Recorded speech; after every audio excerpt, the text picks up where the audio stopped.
নমস্কার সকলকে, আশা করি সকলের শিবরাত্রি খুব ভালো কেটেছে। আজ অনেক দিন পরেই ব্লগ নিয়ে এলাম শিবরাত্রি উপলক্ষে। আমাদেরও খুব আনন্দে কেটেছে শিবরাত্রিটা, কারণ দেখতেই পাচ্ছেন বাড়ির সামনেই মেলা বসেছে। উত্তরাখণ্ড হলো দেবভূমি, আর দেবাদিদেব মহাদেবের যে কোনো তিথিতেই পুজোর তোড়জোড় এখানে খুব অনেকটাই বেশি হয়। তাই শিবরাত্রি এখানে অনেক বড় করে পালিত হয়। গতকাল আমিও ঘরে অল্প করে ছোটোখাটো করে পুজো করেছি, এবং পুজো করে ব্যালকনি থেকে মেলাটাকে সকাল থেকেই বারবার দেখছিলাম।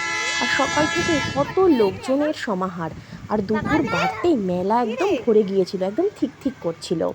তো দেরাদুনের এই মথুরাওয়ালা রোডের ওপরে সিদ্ধেশ্বর মন্দিরকে কেন্দ্র করেই মেলাটি হয়। কাল দুপুরে তো আমরা নিরামিষ রান্না করেছিলাম, ছেলের জন্য একটু সবজি, ডাল, সবজি, তরকারি, পনির, বাটার দিয়ে ওকে খাইয়েছিলাম।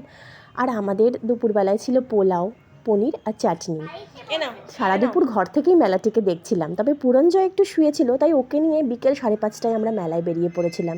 কয়েকদিন ধরেই দিন রাত মেলাটাকে সাজাতে দেখে ও তো ভীষণ এক্সাইটেড, তাই বাবার সাথে ওর একবার বেলার দিকে ঘুরেও আসা হয়ে গিয়েছিল, কিন্তু আবার বিকেলে যাওয়ার জন্য ভীষণ ব্যস্ত হয়ে পড়েছিল।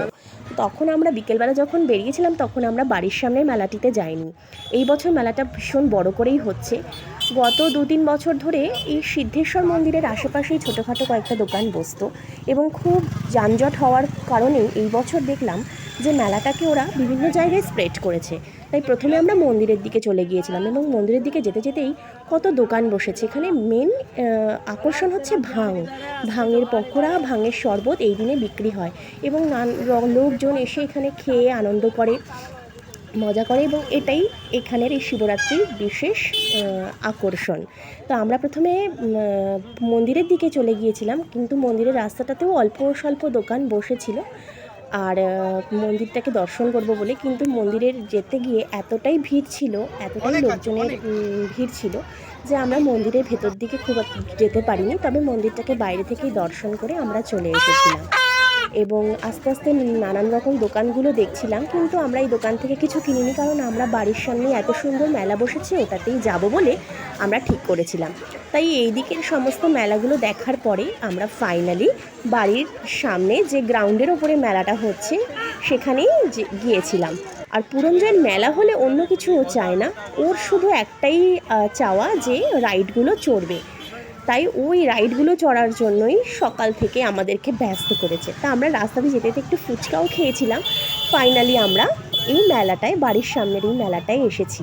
আর এসেই আমি একটু ঝালমুড়ি বলা চলে না, এটা মশলা মুড়ি ছিল, মিষ্টি মিষ্টি খেতে। তো এসে আমি একটু মশলা মুড়ি খেয়ে নিয়েছিলাম। আর ততক্ষণে পুরঞ্জয় বাবার সাথে চলে গিয়েছিল স্লাইড চড়তে।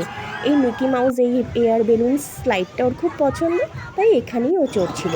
আর সেই ফাঁকে আমি একটু আইসক্রিম খেয়ে নিয়েছি ওকে লুকিয়ে লুকিয়ে। আর মেলাতে নানান ধরনের রাইড ছিল, এবং প্রচুর দোকান বসেছিল, তো সেগুলোও দেখছিলাম। তবে একটু ফাঁকা ফাঁকা ছিল, হয়তো আরও পরে দোকান আসবে, কারণ মেলাটি অনেক দিন ধরেই চলবে। আর এত বড় মেলা দেরাদুনের এই মথুরাওয়ালা রোডের এদিকে কোথাও এত বড় মেলা হয়নি, আর হয়ও না। তাই জন্য এই মেলাটা অনেক দিন ধরেই বসবে, এবং প্রত্যেকের কাছে এটা ভীষণই আকর্ষণীয়।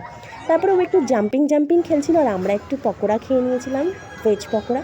এবং ফাইনালি আমরা একটা রাইডে চড়েছিলাম, সেটা হচ্ছে একটা ট্রেন, এটা ড্রাগন ট্রেন। তো সেই ট্রেনটায় চড়েছি এবং আমরা খুব এনজয় করেছি। এবং ফাইনালি 8:30টার দিকে আমরা একটু হালকা খাবার নিয়ে, ধোসা আর চাউমিন নিয়ে বাড়ি ফিরে এসেছিলাম। আর ওয়েদারটাও একটু খারাপ হবে বলে ওই জন্য আমরা চলে এসেছিলাম। কেমন লাগলো ভিডিওটা জানাবেন। ফিরবো নতুন ভিডিও নিয়ে। দেখা হবে পরের ভিডিওতে।